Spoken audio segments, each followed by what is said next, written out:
حضور. ایک ناک صاف کرنے کا لطیفہ ایک اور بھی ہے. ایک بچہ تھا, اس کے پاس ایک بڑی موٹی سی عورت بیٹھی ہوئی تھی, تو بچہ بار بار اپنے کف سے یوں کر کے ناک پہنچتا تھا. تو اس عورت نے مجھ سے بچے سے کہا کہ بیٹا تمہارے پاس رومال نہیں ہے, یہ تم کف سے پوچھتے ہو. اس نے کہا ہے تو صحیح, مگر میں نے اپنا رومال آپ کو نہیں دینا, آپ بھی کف سے پہنچ رہے ہیں. السلام علیکم حضور.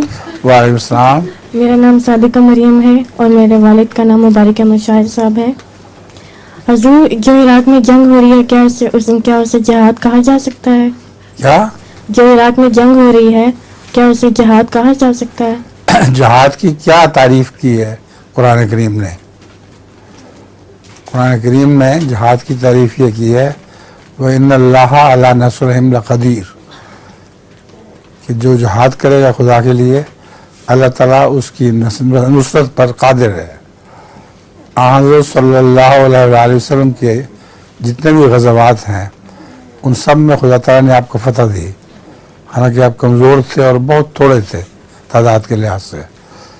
یہ خدا تعالیٰ نے جہاد کی علامت قرار دیا ہے. بس ایک جہاد اور قسم کا ہے, وہ ہے اگر کوئی اپنے مال کی حفاظت کے میں مارا جائے تو وہ بھی شہید ہوتا ہے ایک قسم کا. تو عراقی اس پہلو سے مظلوم ہے, ان کو شہید کہہ سکتے ہیں, مگر جہاد کی اول تاریخ میں نہیں آتے. حضور لطیفہ بھی ہے, لطیفہ بھی ہے. مریض جو ہی ڈاکٹر کو اپنی بیماری کے بارے میں بتانے لگتا ہے تو ٹیلی فون کی گھنٹی بجتی ہے اور ڈاکٹر ادھر مصروف ہو جاتا. جب کئی بار ایسا ہوا تو مریض اٹھ کر جانے لگا. ڈاکٹر نے حیرت سے پوچھا کہ کہاں جا رہے ہو, تو مریض نے جواب دیا کہ قریبی فون بوتھ پر.